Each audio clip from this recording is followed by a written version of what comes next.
বন্ধু বান্ধৱীসকল আজি মই এটা নতুন ঘৰুৱা খাদ্য বনাবলৈ লৈছো বাও কচু আৰু দালি দেখিছে এতিয়া মই ধুনিয়াকৈ কাটি লম ধুনিয়াকৈ মই বাও কচুখিনি গুছাই লৈছো যেহেতু জিতি বস্তু বগাই থাকে ধুনিয়াকৈ সুজবুজ গুছাই লৈছো সাফাকে ইয়াকে মই কচুখিনি কাটি লৈছো এতিয়া সৰু সৰুকে কুটি লম কুটি লোৱাৰ পিছত বনাম আপোনালোকে খাই ভাল পায় নে কমেন্ট কৰি ক'ব খাবলৈ বহুত টেষ্টি হয় দালিৰ লগত বনালে या गुसाई मेली हल এতিয়া ধুনিয়াকৈ ধুই পখালি লম তাৰ পিছত কাটি আছো চাই থাকিব কেনেদৰে বনাও মই এয়া আমাৰ গাড়ী ধুই আনিছেগে যেহেতু কাইলে বিশ্বকৰ্মা পূজা এইখন ধুই আনিলে বাৰু এতিয়া আৰু এখন ধুবলৈ আছে ইয়া তাতে আছে বাইকখনো ধুবলৈ আছে আহিয়ে ভুক লাগিছে বুলি চিঞৰি আছে মই ভাবিছো ঘৰতে খুনি থোৱা পিঠাগুৰি আছিলে সেইকাৰণে পিঠা এটাকে বনাই দি বুলি লৈছো যোগাৰ কৰি যেহেতু ভাত হোৱাগে নাই এতিয়া সেইকাৰণে পিঠা এটা চাহ একাপ দি লম বুলি ভাবিছো পিঠাটো মই বনাই আছো এনেকৈ পিঠাটো খাবলৈ বহুত টেষ্টি হয় গুৰ অকমানৰ সৈতে ললে বনাই খাই চাবচোন বাৰু কমেন্ট কৰি জনাব আপোনালোকে খাই আছে নাই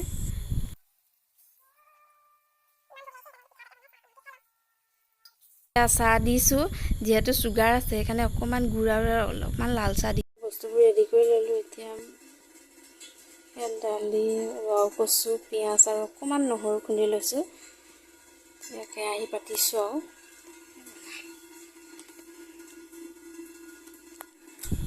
এয়া মই এতিয়া তেল অকণ দিছো যেহেতু তেল অকণ বেছিকৈ লাগে বহুত দালিকণৰ লগত পিপিয়া কৰিম বুলি ভাবিছো তেলকণ এয়া গৰম হৈছে আৰু অলপমান গৰমৰ ভাৱটো আহিছে এতিয়া মই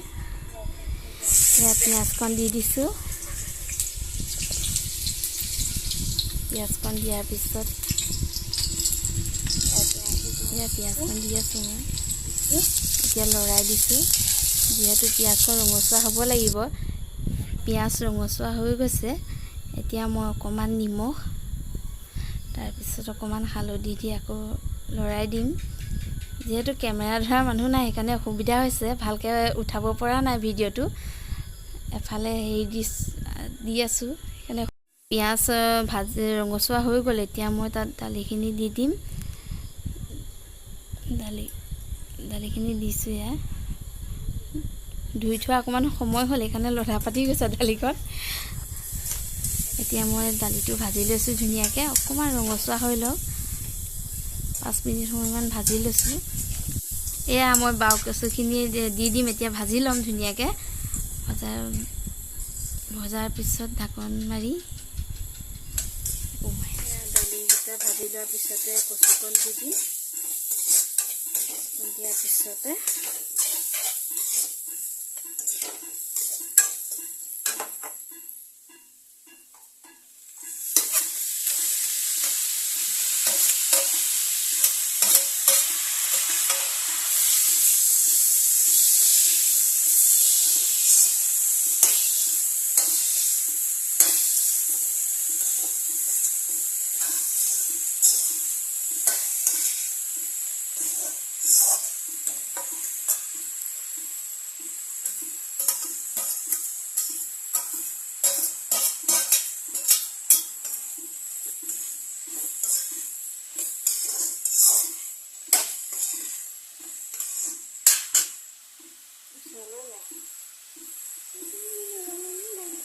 ঢাকি দিছো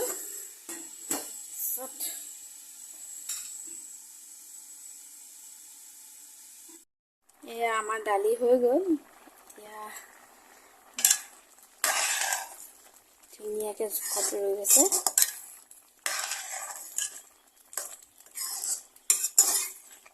যেহেতু মই থুপথুপিয়াই বনাইছো বেছি জোল কৰা নাই সেইকাৰণে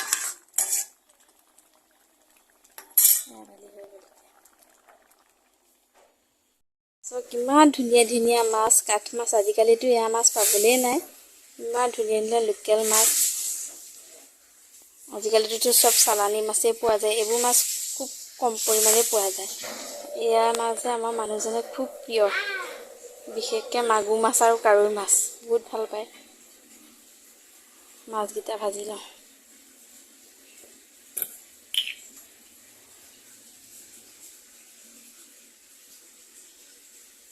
এয়া মই কেৰাহীত তেল দিছো তেল দিয়াৰ পিছত তেলকণ গৰম হোৱাৰ লগে লগে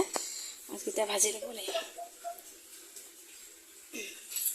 যিহেতু তেলটো গৰম নহ'লে মাছবোৰ লাগিও যাব পাৰে আৰু হয়তো ভাগি গ'লে খাবলৈও বেয়া হয়, কুচুমুচু হৈ যায়। মানে তেলটো অলপ গৰম হৈ লওক, তাৰপিছত মাছকেইটা ধুনীয়াকৈ ভাজি মেলি লৈ এয়া আমাৰ তেল গৰম হৈ গৈছে। প্ৰথমতে কাৱৈ মাছকেইটা ভাজি লওঁ। এয়া তেলটো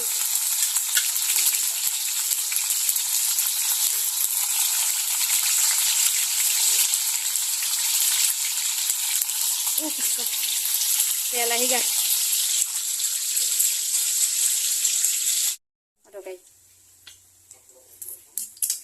এয়া ভাবিছোঁ বুট কেইটামানো তিয়াই থোৱা আছে, নৰসিংহ আৰু কেইটামান মান ধনিয়া ছিঙি আনিছোঁ, তাকে চাটনি অকণ বনাই লওঁ। চাটনি হ'লেতো ভাত খাই খুব ভাল লাগে। জ্বলা নিদিওঁ বাৰু, ছোৱালীও খাব নোৱাৰে আৰু ইমান গৰম দিছে, সেইকাৰণে চাটনি কৰি লওঁ।